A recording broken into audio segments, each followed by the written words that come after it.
Banking loans வழங்கும் ஆண்டவராகிய இயேசு கிறிஸ்துவனுடைய 764வது தேவ செய்திகளோடு இந்த வெள்ளிக்கிழமை இந்த மதிய வேளையிலும் கர்த்தராகிய இயேசு கிறிஸ்து நம்மை ஆசீர்வதிக்கும்படியாக இந்த தேவ செய்திகளை தொடர்ந்து கேளுங்க.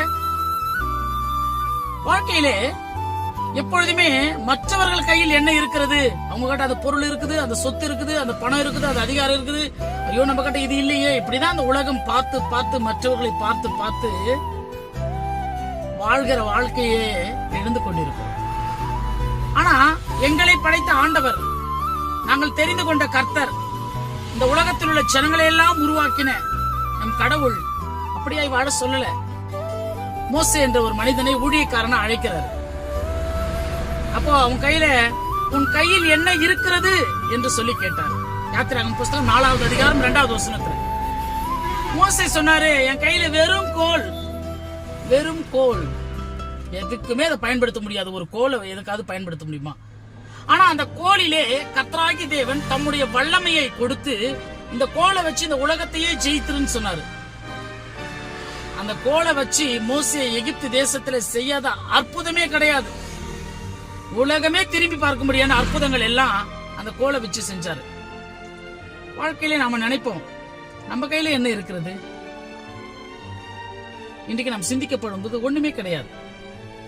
ஆனா ஒன்றுமே இல்லாத இடத்திலும் கூட, ஒன்றுமே இல்லாத உங்ககிட்டையும் கூட கர்த்தராகிய தேவன் உங்ககிட்ட என்ன இருக்கிறதோ அதை வைத்தே உன்னை பெருக செய்கிறார். என்னிடம் என்ன இருக்கிறது? தேவனாகிய கர்த்தருடைய வார்த்தை தான் இருக்கிறது. அது உங்களை பொறுத்த வரைக்கும் சாதாரணம், என்னை பொறுத்த வரைக்கும் மாபெரும் பலம். இந்த உலகத்தை அந்த வார்த்தை ஜெயிக்க வைக்கும். என்னுடைய எல்லா விதமான உபத்திரவங்களிலிருந்து என்னை விடுதலையாக்கும். இந்த உலகத்தில் எல்லாவற்றையும் உலகத்தை ஜெயிக்க வைக்கும். ஏன்னா என் தேவன் என் கூட இருக்கிறார். அது போல வாழ்க்கையிலே தாவீது என்ற மனிதனிடம் வெறும் 5 கூழாங்கல் இருந்தது. கோலியாத் என்ற ஒரு மிகப்பெரிய வீரனை ஜெயிக்க இந்த கூழாங்கல் எடுத்துக்கிட்டு போனா ஜெயிக்க முடியுமா? அவன் எவ்வளவு பெரிய வீரன்! அவங்கிட்ட யாராலையும் தூக்க முடியாத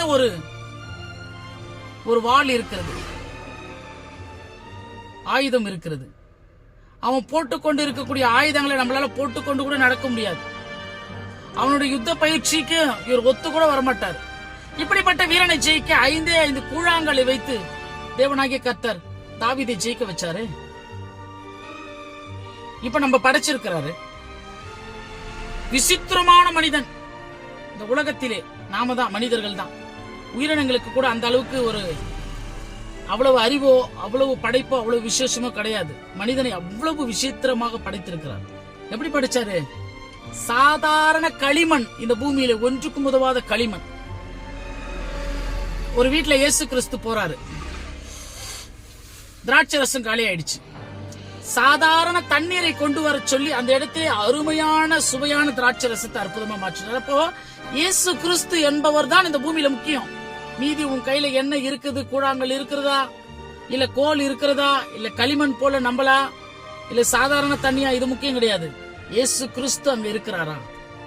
அப்ப நம்மிடம் இயேசு கிறிஸ்து வரணும்னா தேவன் எதிர்பார்க்கிறது, விசுவாசிக்கிறவன் தேவனுடைய மகிமையை காண்பான். அப்ப விசுவாசம் ஒன்று மட்டுமே கர்த்தர் எதிர்பார்க்கிறார்.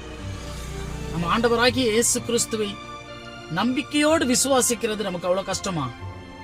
இந்த உலகத்தில் உள்ள தெய்வங்களை இந்த பூமியில நம்ம காணலாம், நம்ம எதை வேணாலும் அந்த தெய்வங்களுக்கு கொடுக்கலாம், அந்த தெய்வங்களுக்கு எதை வேணாலும் செய்யலாம். ஆனா அந்த தெய்வங்கள் உங்களுக்கு ஒன்றுமே செய்ய முடியாது. ஏனென்றால் ஜீவனுள்ள தேவன், மனிதர்களை மண்ணினால் படைத்தவர், இந்த பூமியிலே மனிதனை ஆசீர்வதிக்க கூடியவர், பரலோகத்தையும் நரகத்தையும் தம்முடைய கட்டுப்பாட்டில் வைத்திருக்கிறவர், ஜீவனையும் மரணத்தையும் அதிகாரத்தையும் தம்முடைய கட்டுப்பாட்டில் வைத்திருக்கிறவர் இயேசு கிறிஸ்து ஒருத்தர் தானே. ஆகவே அவர் ஒருவரை நீ விசுவாசித்தால் போகும், தேவனுடைய மகிமையை காண்போம். ஆகவே விசுவாசிப்போம், கர்த்தருடைய மகிமையை நாம் பெற்றுக்கொள்வோம். கர்த்தர் அனைவரையும் ஆசீர்வதிக்கும்படியாக. அடுத்தது